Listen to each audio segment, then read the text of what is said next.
가실까요? 어떻게 할까요? 어디서? 이렇게 가시면 될 것 같아요. 좋아요. 되게 잘 어울리지 않나요? 네. 가보시겠습니다. 안녕하세요. 로이어랜드의 훈변. 민변입니다.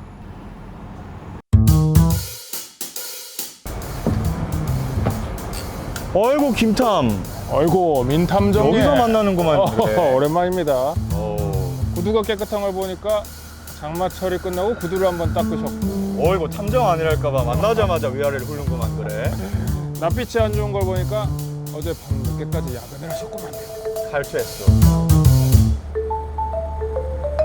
좋습니다. 민 변호사님, 이제 탐정이라는 말 공식적으로 쓸 수 있다면서요? 이제 우리나라에도 셜록이 나올 수가 있게 됐죠. 예, 8월 5일자로 개정된 신용정보법이 시행이 되면서 탐정이라는 명칭을 공식적으로 상호나 직함에 사용할 수가 있게 됐습니다. 전에는 탐정이란 말을 못 썼나요? 사실은 소위 흥신소나 심부름센터 같은 명칭들을 일반적으로 사용을 했었죠. 그게 다 이제 탐정이라는 명칭을 사용할 수 없었기 때문인데요. 그 전에 있었던 심부름센터나 흥신소에서도 하는 일에 따라서는 불법적인 일도 있었어요. 고속도로 같은 데 우리 지나가다 보면은 현수막에 떼인 돈 받아들입니다. 아. 이런 것도 많았잖아요.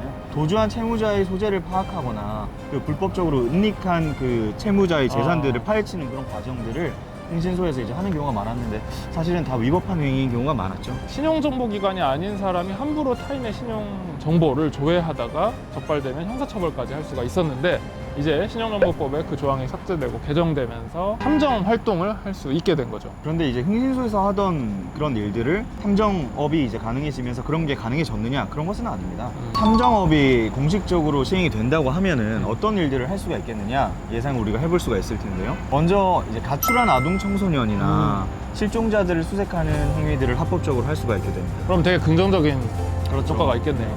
도난, 분실, 은닉 재산의 소재를 찾는다든지 아니면 뭐 부동산 등기부등본을 열람하는 것처럼 과거에도 애초에 다 할 수 있었던 공개된 정보를 찾는 행위는 지금도 여전히 할 수 있는 일이라고 볼 수 있습니다. 예나 지금이나 할 수 있는 거고요. 그렇죠, 그렇죠. 그러면 할 수 없는 거는 어떤 게 있을까요? 그게 이제 중요한데, 사실 탐정이 합법화됐다고 해서 모든 걸 할 수 있는 건 아니고 탐정 활동을 할 수가 있다 뿐이지 그 안에서도 법에 저촉되는 행위는 여전히 할 수가 없습니다. 수사기관의 수사가 진행 중이거나 재판이 진행 중인 그런 사안의 증거를 수집하는 행위는 변호사법 위반의 소지가 있습니다. 사실은 변호사들이 그런 수사나 재판에 필요한 증거들을 수집하고 제출할 수 있는 그런 역할을 하는 거기 때문에 탐정들이 이런 역할을 할 수 없을 걸로 예측이고요. 또 흥신소에서 대표적으로 하는 일, 아까 말씀드렸던 것처럼 뭐 떼인 돈 받아들입니다. 개인정보법 위반 행위를 한 탐정도 처벌이 될 수가 있지만, 중요한 건 뭐냐면 이걸 의뢰한 의뢰인조차도 교사범으로 처벌될 수가 있다는 거예요. 옛날에는 안 됐는데 이제 탐정이 가능하니까 뭐든지 의뢰할 수 있겠지라고 생각했다가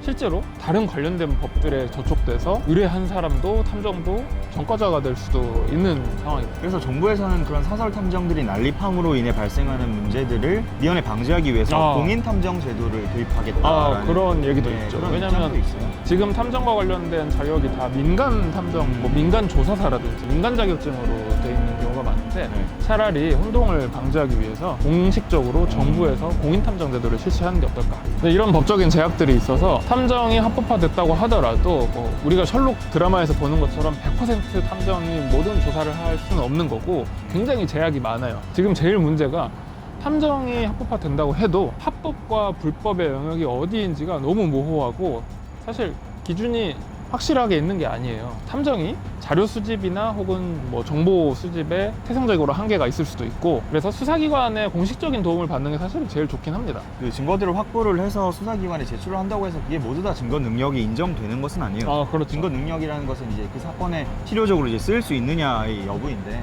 이제 그런 부분들에 있어서는 법률 전문가의 도움을 받는 게 좋죠. 탐정한테 소송 대리권이나 아니면 뭐 변호인 자격이 있는 건 아니잖아요. 그렇죠. 그래서 결국에 자료를 이렇게 수집하더라도 이 자료를 어떻게 증거로 사용할지 정리하고 증거로 제출하고 변론을 하는 것은 결국에 법률 전문가가 해야 될 일입니다. 탐정업을 개업해볼까라는 생각 많이 하실 텐데, 개업을 할 때도 법률적인 한계가 많이 있다는 점 명심하시면 좋겠고요. 이제 탐정사무소를 한번 이용해 볼까라고 생각하시는 의뢰인 분들께서도 그 탐정사무소의 합법적인 업무 범위가 어디까지이고 어디까지 내가 이용을 할 수 있는지에 대해서 잘 알아보고 선택을 하시는 게 좋을 것 같습니다. 지금까지 로이어랜드의 명탐정 훈변 민변이었습니다.